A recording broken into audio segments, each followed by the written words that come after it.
Man, y'all know how I do. Y'all know how I do. I'm on that bullshit again. Let me tell y'all a little story about me. In the boxing world, my name is Mr. IOTBA. The acronyms for IOTBA is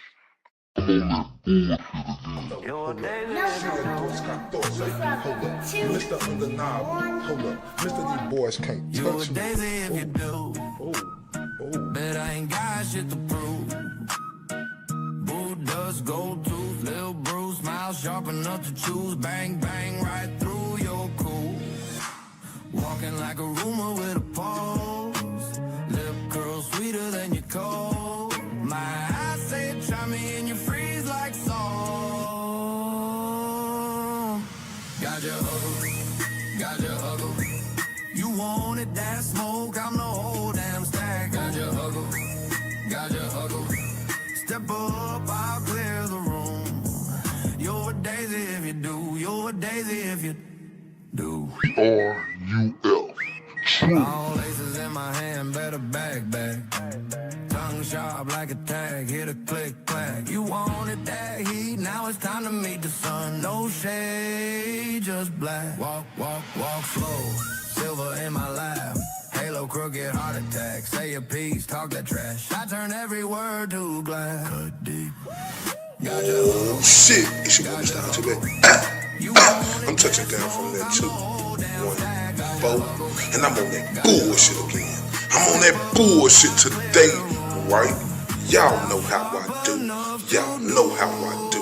I was scrolling up my articles, and what do I see? So y'all know how I do. Y'all know how I do. I must address the bullshit. R-U-L. Truth.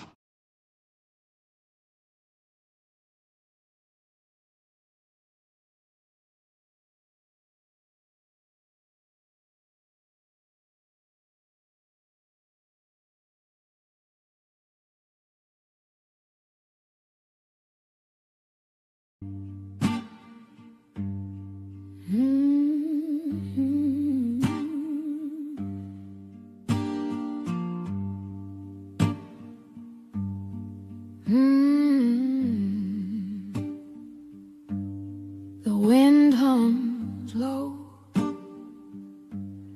a hollow refrain through cracked window panes.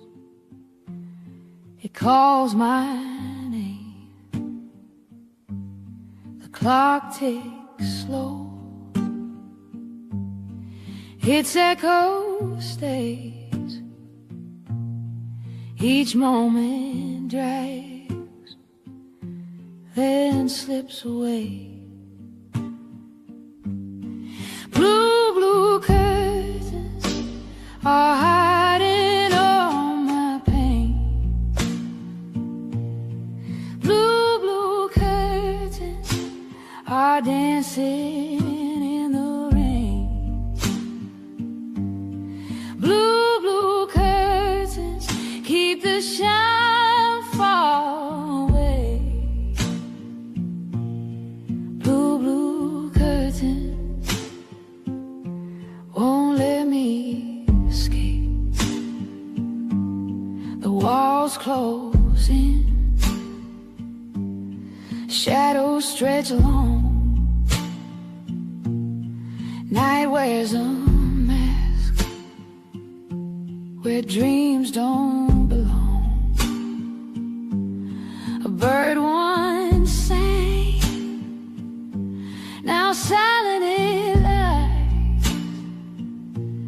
The sky holds no stars, just clouded sighs. The pain's a prison, the glass cuts deep. Eyes wide open, yet I can't sleep. Blue curtains are hiding all my pain. Blue curtains are dancing in the rain. Blue curtains keep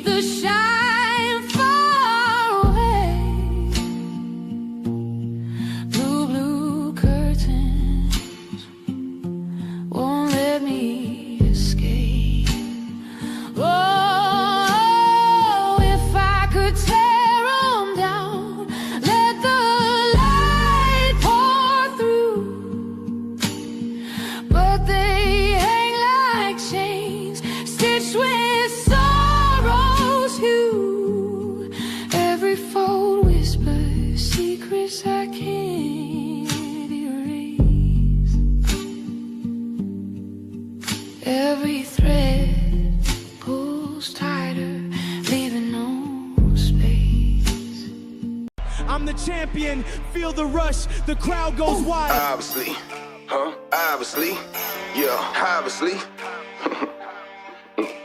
Obviously, yeah, obviously. Tell them, obviously. I know these niggas don't want me to win, but I'm sorry, G. I know they thought I wouldn't come back and pose on them hoes, but nigga, it's time to eat. I got a vendetta. Any one of you niggas, I been better. Got them gritting they teeth without gritting at them. Took a second away from the table, it's time to feast. Heard they was mumbling, talking up under their breath. That nigga a hoe, he soft. That nigga lame. That nigga bitch, he puss. I stood on business, that's law. I had them running that boots and tucking their tail and scared to put me on a song. I had them cuffing they bitch and thinking I hit. Shit, boy, what you on? Couple years off, and I'm back in this motherfucker, nigga. Do somebody, then fuck your recognition. You don't like I'm spitting, nigga, better shoot somebody. The game and full of clowns, I don't believe you sucker niggas. Better leave me be, okay? Niggas better watch their speech, okay? You better than me, no way, Jose. I could be cutthroat and I'm all out, but I let them get paid for a minute. Let them look gang for a minute, but really they hate cause I never look lame for an image. Never be fake, I'm a realist, I'm solid. I went out and got it, I promise I'm with it. Want me to switch up and get soft on so you can make it, I promise I get it. I know some secrets I never tell, but most of you rap niggas got bitch ways. Quick to tell on you, get jammed down, couldn't sit down 5-6 days. Put him and him in a crossway, but a gang member on display. That's the same nigga with an AK on the block yelling out gunplay. That's the same nigga with a trap house and he been through it so he no pain. Look in the face of a realer. Laws come questioning me, I don't know names. Bitch, I really come from the trenches. Kathleen crashed out like road rage. Bitch, I snapped that and got life in the pen cause most of you niggas got hoe ways. Man. See, most of these niggas got whole way. A lot of these niggas be out here faking and fucking on these motherfucking tracks, talking that gangster shit. You too young to be done been through something, young nigga. You too young to be done been through something, nigga. Don't tell me about what you done been through, nigga. You ain't never stood over nothing. Nigga, you don't have nightmares at night, nigga. This shit sound good on the track. Now you got the other niggas out here crashing out cause they think you been through it and you they favorite rapper. Sit down somewhere, nigga. That shit lame as fuck, boy. You nigga really done piss me off. See, I see you nigga really done piss me off. See, I won't fuck with none of you pussy ass rap niggas. Fuck you nigga.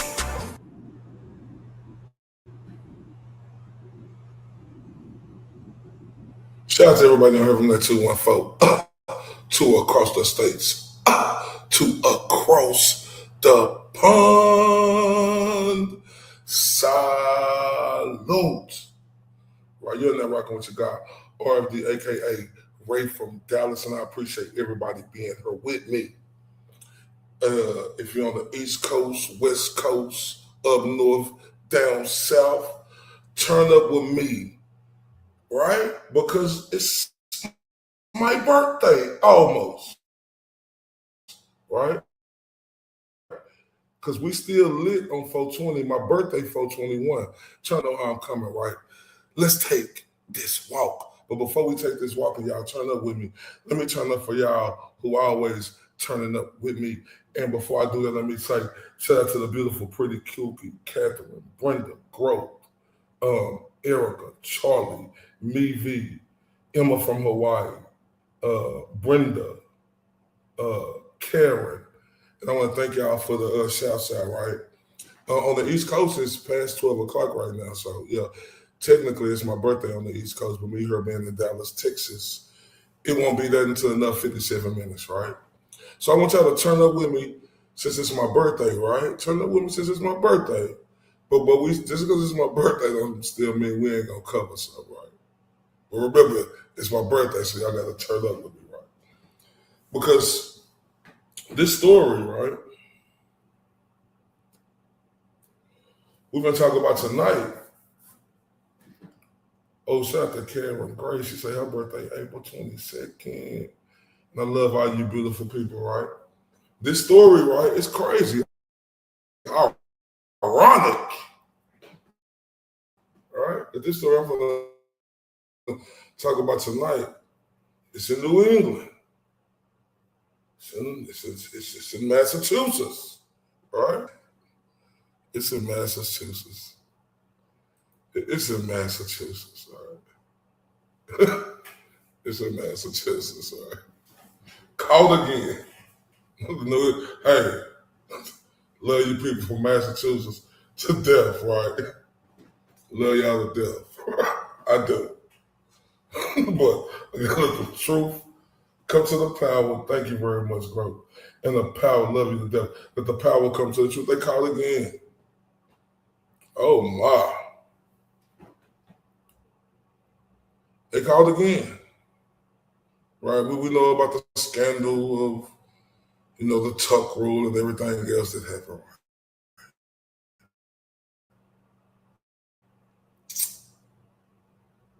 But the main thing, the moral of this story today, they are caught.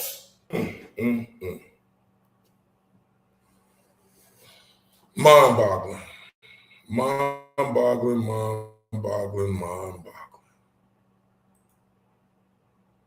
Boy, this organization, they untouchable, huh? Man, untouchable. Ooh-wee. I mean, my gosh. Oh, and we're going to get into it. This is mind-boggling to me about this organization right here, the things that they are able to get away with.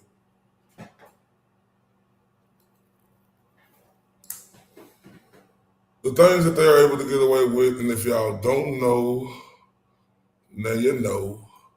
I'm talking about Mike Vrabel and Diana Russini, however you say her name. Beautiful woman. Beautiful woman.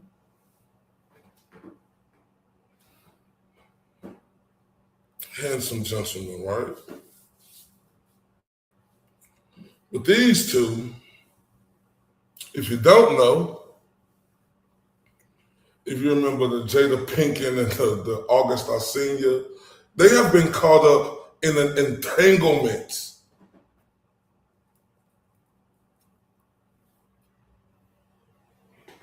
Oh my. And see, it's not that much about the entanglement, right? That's getting to me. It's not that much about the entanglement that's getting to me, even though it's, hey, it's messed up for her husband and his wife. Shout out to the beautiful Catherine. I'm sorry. Shout out to the beautiful Catherine. It's okay.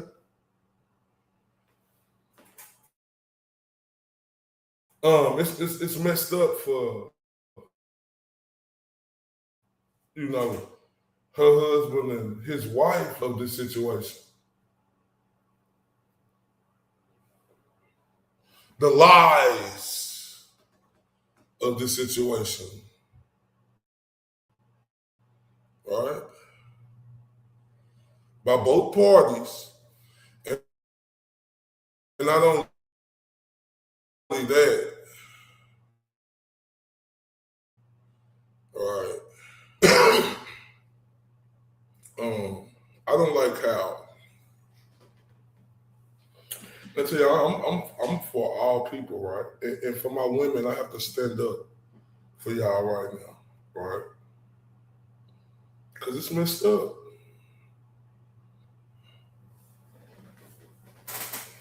Even though this woman was wrong, right? Even though she was wrong, right? What about Mike Vrabel? Because her job at the Atlantic, she resigned because she knew what was about to happen. Oh, gross, you don't know about this. Oh, that's the head football coach for the New England Patriots. They're in Massachusetts, right? That's the head coach. His name is Mike Vrabel, and that's Diana Russini. Big time, used to be NFL reporter before she resigned. Right? Boy, Massachusetts. What's popping? Right?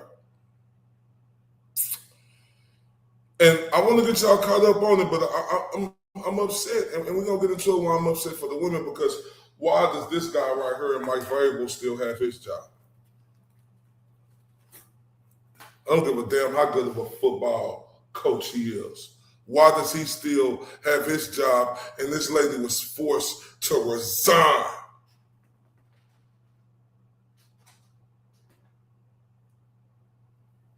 That's my problem. This is a dirty game, right? And I'm gonna get into how it's a dirty game for the women because I got to apologize to all you women out here. Because it's a dirty game. Not excusing her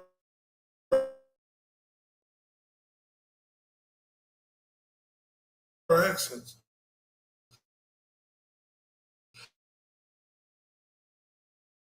But how dirty of a game is how both of their actions was just a reaction for her thus far. I think this woman is absolutely.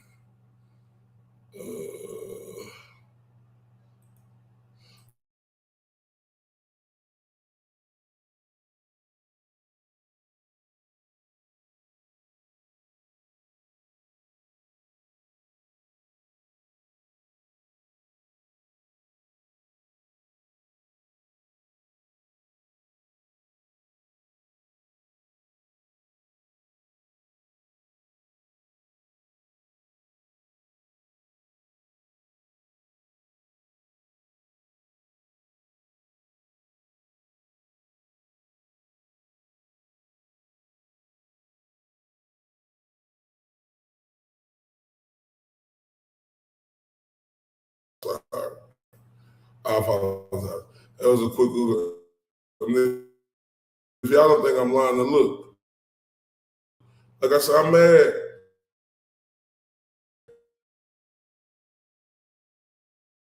because it's a disjustice for women because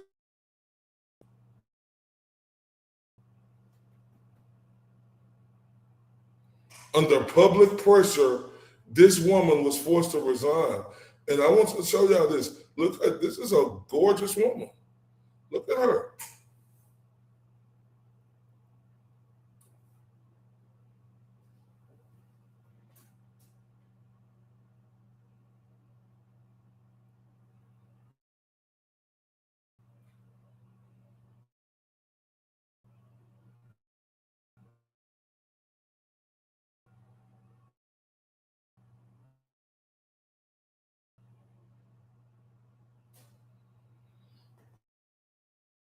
Y'all see how beautiful she is?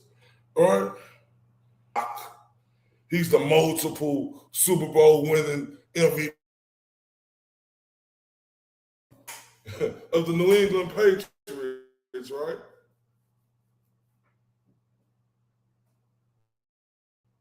Oh my. Can y'all hear me? But look, I want to show y'all how this all started.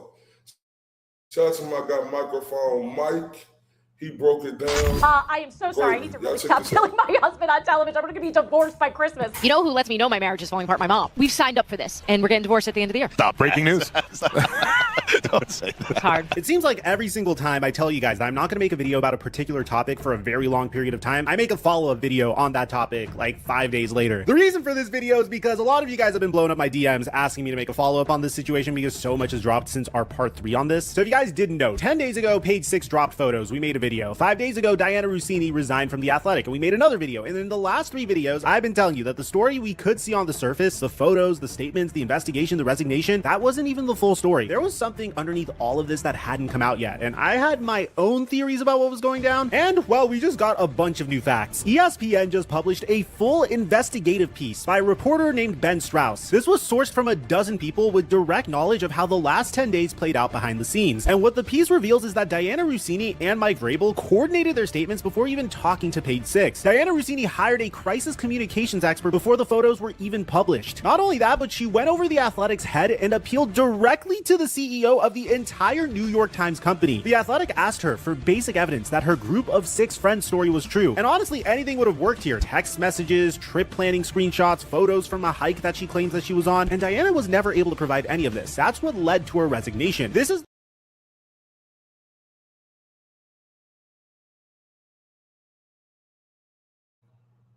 And shout out to P Thank you very much for that, and I appreciate it very much. Thank you very much. That they was coordinating this together, right? Coordinating this together. I want y'all to see this.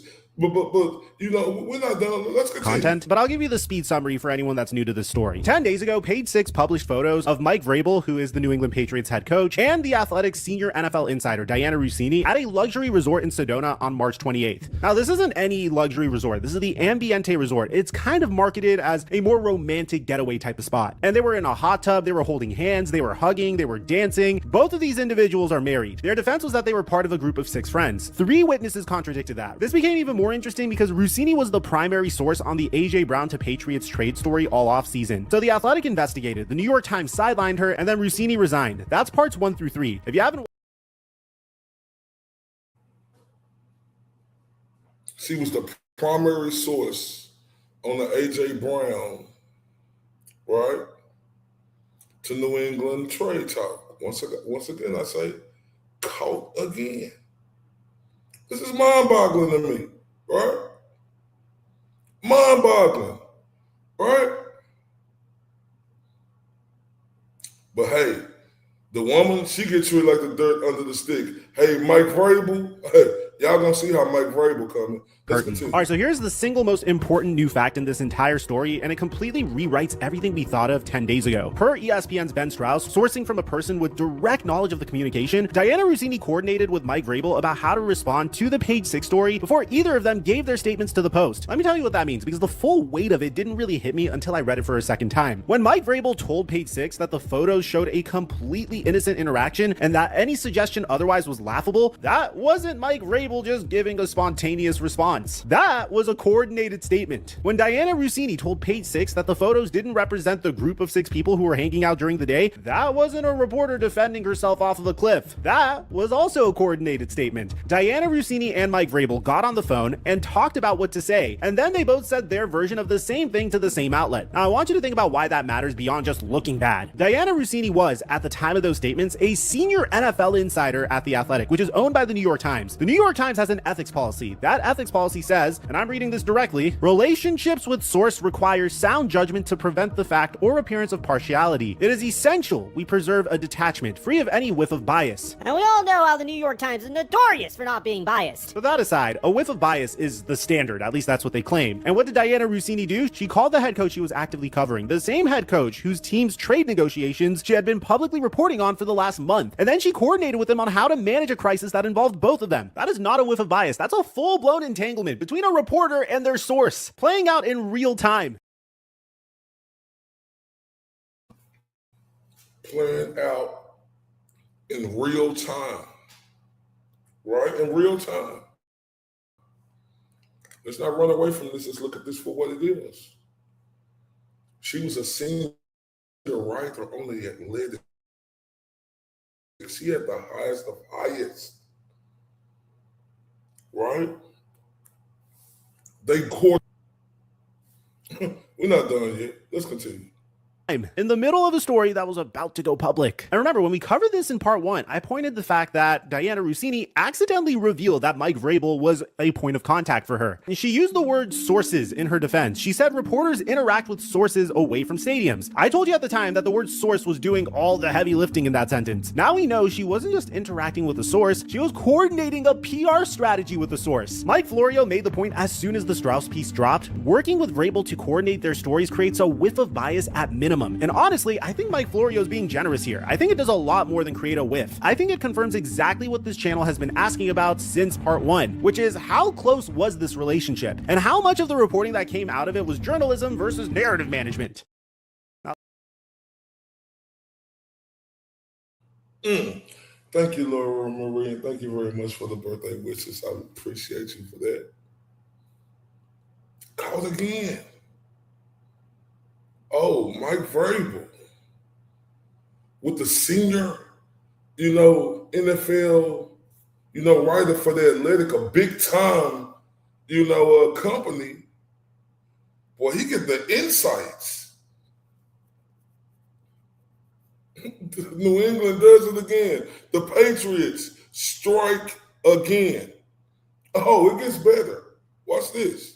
Behind the curtain even further. We are just at the tip of the iceberg, guys, so get ready and buckle up. Because the ESPN piece doesn't just tell you that Russini coordinated with Vrabel, it tells you the full sequence of what happened before the photos were even published. And it reads like a crisis management playbook. Per Strauss, this whole thing started on Easter Sunday. A New York Post reporter physically showed up at Russini's home in Bergen County, New Jersey, and told her the outlet had photographs of her with Mike Vrabel at the Ambiente Resort. That's how she found out. A reporter on her doorstep on Easter. Now here's what she did next, and this is the detail that changed the entire story for me. According to Strauss, sourced from a person with knowledge of the call, Russini was on the phone that same day with a crisis communications expert, strategizing how to respond to the story before it was even published. A crisis communications expert, not her editor, not the Athletics PR department, a professional crisis manager. The kind of person you hire when you know the story that's about to come out is going to be really, really bad. The kind of person that companies hire when a CEO gets caught doing something that they simply shouldn't be. The kind of person that athletes hire when a criminal investigation is about to go public. That is who Dianna Russini called on Easter Sunday before a single photo had been published. And I want to hold that detail up against two things. First, her statement. The statement that she and Vrabel coordinated. The one that says the photo showed a completely innocent interaction, and that any suggestion otherwise was laughable. If the interaction was completely innocent, why did she need a crisis communications expert to help her say so? Innocent people who are hanging out with a group of 6 friends on a hiking trip do not need to call crisis managers. They call their editor and say, this is nothing, here's what happened. The crisis call tells you that she knew on Easter Sunday that the photos did not look innocent, regardless of what they actually were. And the really funny part about this is there's been this running joke on social media about Dianna Russini's PR team working overtime for her. The reason why this is coming out is that 2 days after resigning from The Athletic, Dianna Russini was driving through Wickoff, New Jersey, her hometown, and she witnessed a car accident. A 17-year-old in a Honda Civic turned onto a street and collided with a Jeep, flipping the Jeep onto its side. Per Page 6, yes, the same Page 6, Russini pulled over, had a bystander lift her on top of the overturned Jeep, opened the door herself, and helped pull out the driver and his dog out of the wreck. The driver was taken to the hospital for head and shoulder injuries, and the dog was fine. Now, why am I telling you this? One is because I think the jokes about this on social media are hysterical. It seems like nobody believes that she actually did this, and I'm not the type of guy that is going to do a deep dive on whether or not Dianna Russini did a nice thing. The funny part about this is she hired a PR team and a crisis management team, and immediately this story gets put out. But if you choose to believe her story, it definitely humanizes her. This is a real person living a real life. The same woman who was caught at the Ambiente Resort at Mike Vrabel, potentially doing some shady stuff, pulled over 20 days later and climbed on top of a flipped Jeep to help a stranger and his dog. Both of those things could be true at the same time. If I'm going to hold people accountable for things that they did wrong, I should also tell you about the things that they do right. She hired a crisis management team. So she's not innocent either. Hiring a crisis management team. But that was coordinated together by both of them. All right? And they said, do you believe that story of the day that the story dropped?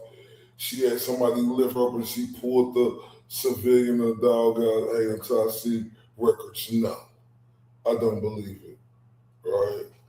The next layer, and this one is about desperation, because once the story went public and the pressure started building, Dianna Russini didn't just work the phones with Mike Vrabel and a crisis manager. Per ESPN, sourced from 5 separate people with knowledge of the conversation, Russini appealed directly to Meredith Kopit Levien, the chief executive officer of the entire New York Times company, to plead her case. Think about the chain of command that represents, guys. Russini's direct boss is Steven Ginsburg, the executive editor of The Athletic. Above Ginsburg is The Athletic's management structure. Above that is the New York Times management structure. Above all of that is the CEO. Russini skipped every single person in between and went straight to the top. She bypassed Ginsburg. She bypassed everybody at The Athletic. She called the CEO of the company that owns the company that employs her. That's not what you do when you think your employer is going to protect you. That's what you do when you think the people between you and the CEO are not going to give you the answer that you want. That is an act of desperation. It's the corporate equivalent of throwing a Hail Mary into the end zone because the clock is about to hit 0. And it didn't work. The CEO did not stop the investigation. The investigation continued, and Russini resigned before it concluded.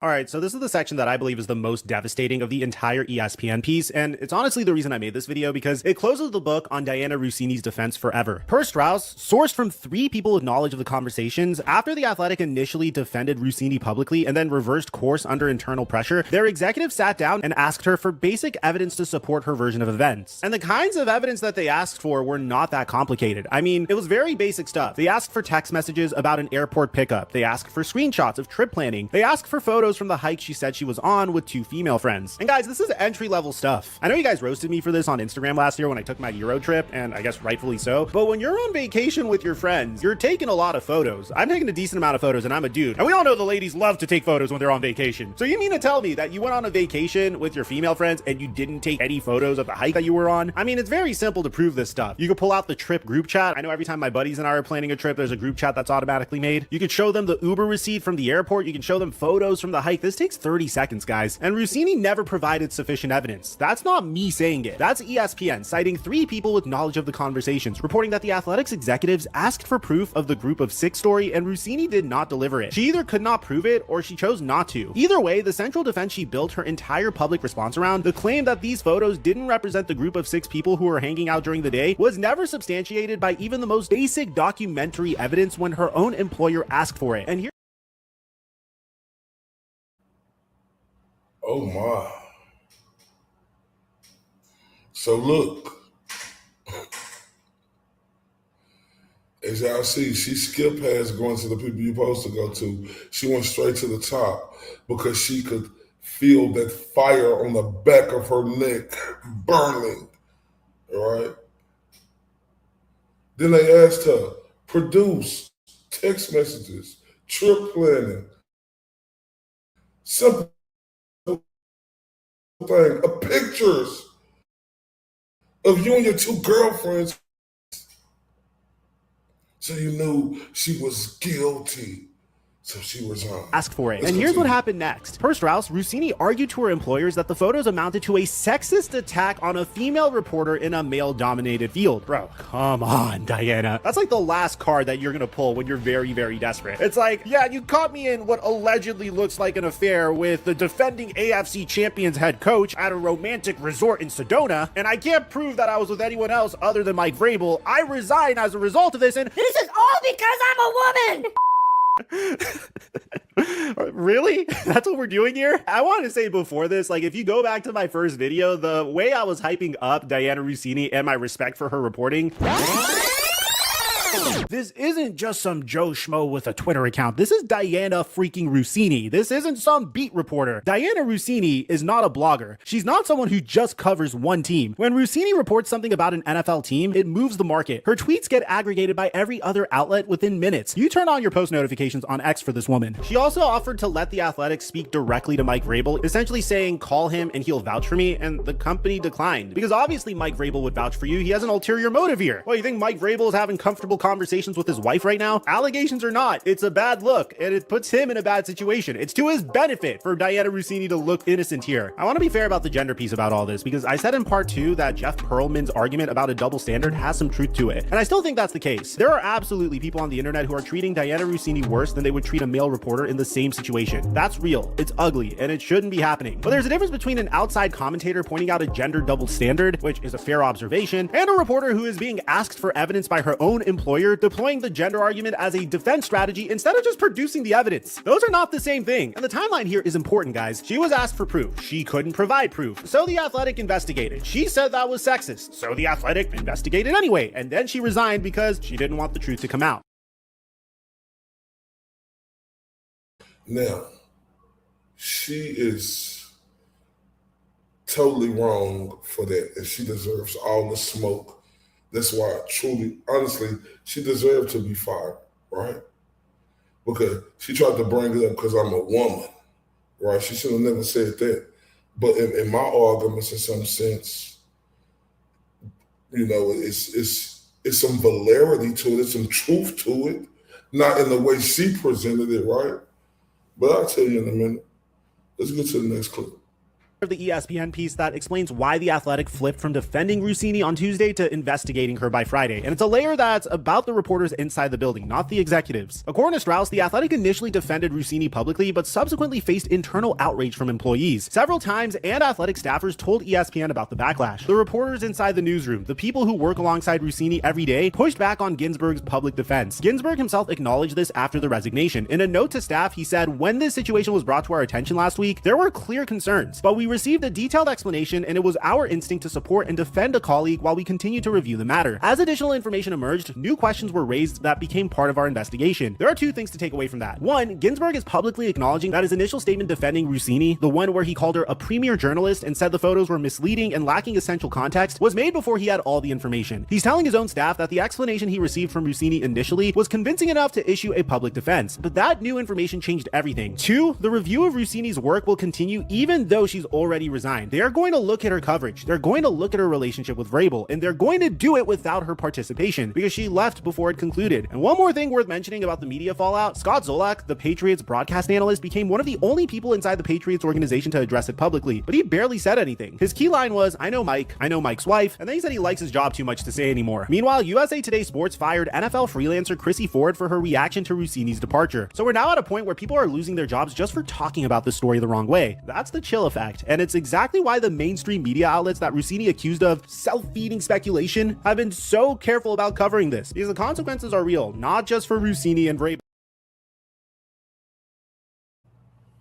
Man, shout out to Scott Zolak. He said he know Mike, he know his wife, and that's all he gonna say because he don't want to lose his job.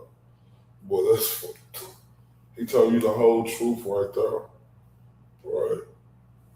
The whole truth. Right, yeah. They showed they had their back, whoop-de-whoop. You know, you're supposed to do that. But then it came out, right? But did you hear that Scott say, "I don't want to talk about Mike. I know his wife, and I don't want to lose my job." Shout out to Scott Zolak, the commentator.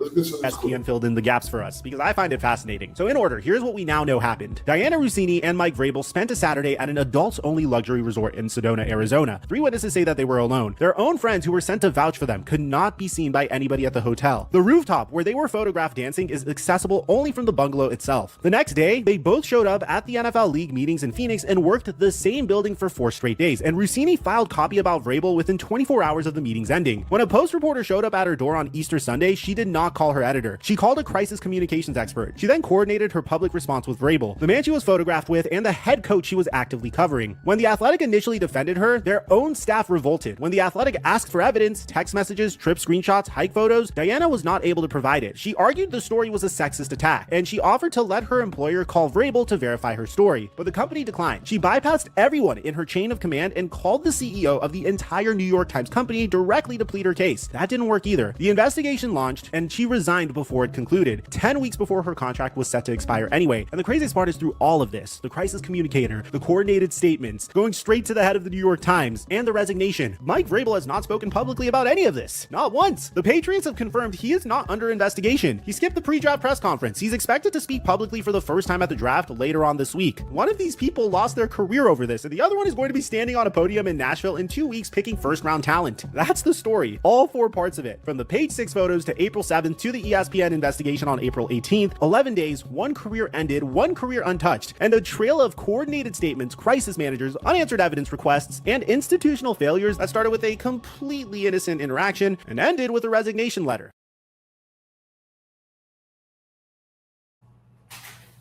One career out of there.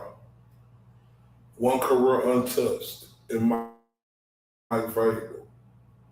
The Patriots said he ain't under no investigation, right? And Catherine said doesn't have an ethics. They got something in place like that. I'm not sure. I have to do more research on it, but I know something like this is huge, right? Right. And it's crazy. Like they said, he haven't came out and said a word. He's not under investigation. But he still get to go pick first round talent 2 weeks in Nashville.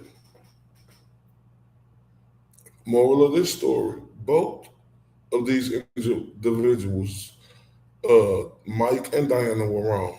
Right? They're both married, right? They both was wrong. But do you see the hypocrisy, right? This guy, no consequences. So Hopefully the investigation come out, but she out of there. He still get to be coach.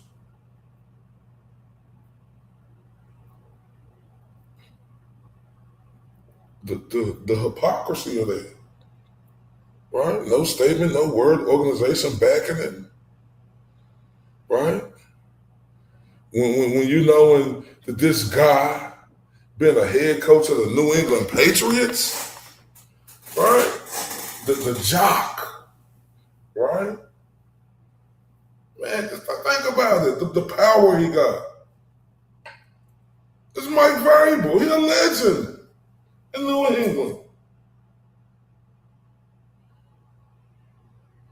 He well respected as a football player and as a coach around the National Football League. That's just the truth.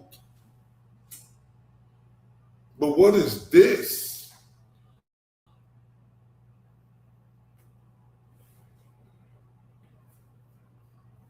What is this?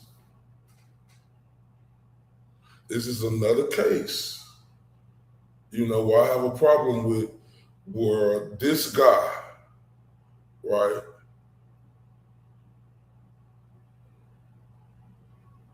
And you have a woman. Then you have that other woman, I forgot her name. She got fired for talking about this. Why do y'all think people saying this is the new wave? And forget mainstream media, because you can't even speak your mind and let the truth come to the power come to the truth. 2 women got fired of this. The other woman who had nothing, but then the guy, Mike Vrabel, got to keep his job. Well, did James Brown say it right? It's a man's world, right? And that's messed up, right? But because in this case, you got 2 parties. Right? You got Mike Vrabel. This is embarrassing. not only to him and his wife and her and her husband. This is embarrassing to the National Football League and the whole organization, right? And then the Patriots come out and tell us it's not getting investigated. Are you kidding me?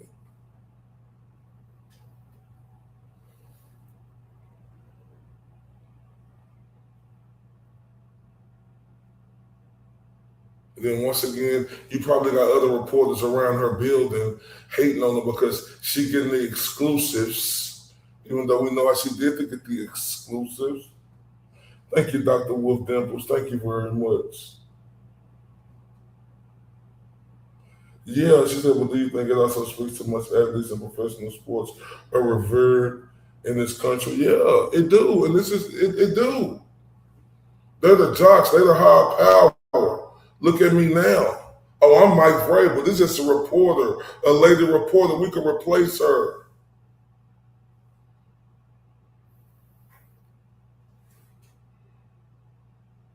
Think about that. Right? This is embarrassing. This guy, hey, the Patriots do what they want to do, right? But in a case like this is embarrassing to me for an organization. This is embarrassing to have this cloud over your head around your team. When you're trying to tell these men they need to do this. Oh, coach, you out here messing up at the resort, cheating on your wife with Diana Rossini. Oh, no wonder why you told us, Wooty. Well, no wonder why you was looking like this. Can he lead them still? The young players gonna listen.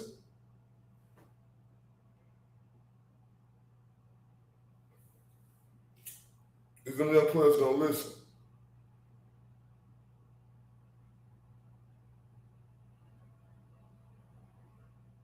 Because this is huge, right here. This is, and it's disappointing. Because this guy shouldn't have his job. This guy should be fired. Hey, listen. Patriots do what they want, but this guy should be fired.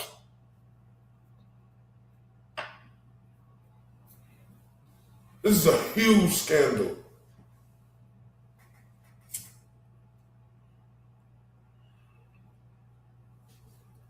This is a huge scandal for him to be getting caught with one of the top senior writers in the NFL who work for a big time company in Atlantic. This is huge. And Alan Jackson's voice, the Patriots just the other way. Oh my. Well, the Patriots are untouchable. Who?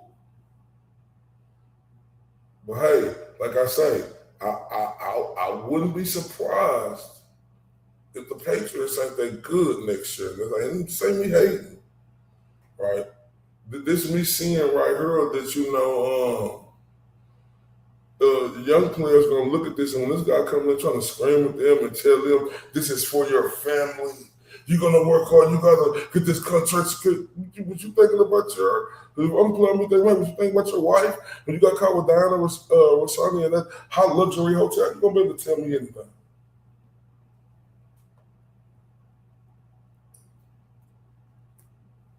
This is a disgrace, right? Because what this is embarrassing. Like, you have to understand the New England Patriots, they ain't just no a regular organization. They're a big time organization. You know, even, you know, people like me, whoop-de-whoop, if they cheat, whoop-de-whoop, whatever, we want to think they still got the Super Bowl rings. They are the epitome of the new era of championship. They are one of them ones, or the ones, right? Yeah, they won't respect him anymore. How this man gonna lead them young dudes? They say it's a business. Okay, it's a business, but it's also a business of doing the right thing. The coaches don't supposed to be. This is leading a discussion in the off season. Yeah, we ain't supposed to be talking about no coach in the off season unless it's about him, you know, doing things for his team. We talking about a coach and a big time reporter in the entanglements. This is leading the waves. And like I say, it's embarrassing. But hey, we'll see what's gonna happen. I just want to get on here and do that story with y'all. How y'all turned in with me for a little bit. I appreciate everybody who was on here with me tonight. Thank y'all for the birthday wishes. See you beautiful people soon. I want y'all to know I appreciate all the support for the people who really do support me, right? It go a long, long way, right? Just try to build this channel up to be what it needs to be. So like the shares, the likes, you know, hyping the video, they help me out. So if y'all could, please do. Thank y'all very much. Have a great night. Man, y'all know how I do. Y'all know how I do. I'm on that bullshit again. Let me tell y'all a little story about me. In the boxing world, my name is Mr. IOTBA. The acronyms for IOTBA is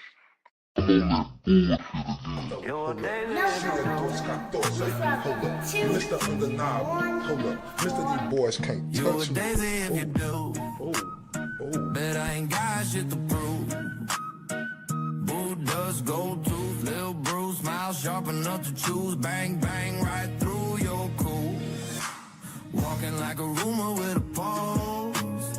Lip curl sweeter than your cold. My eyes say try me and you freeze like salt. Got your huggle.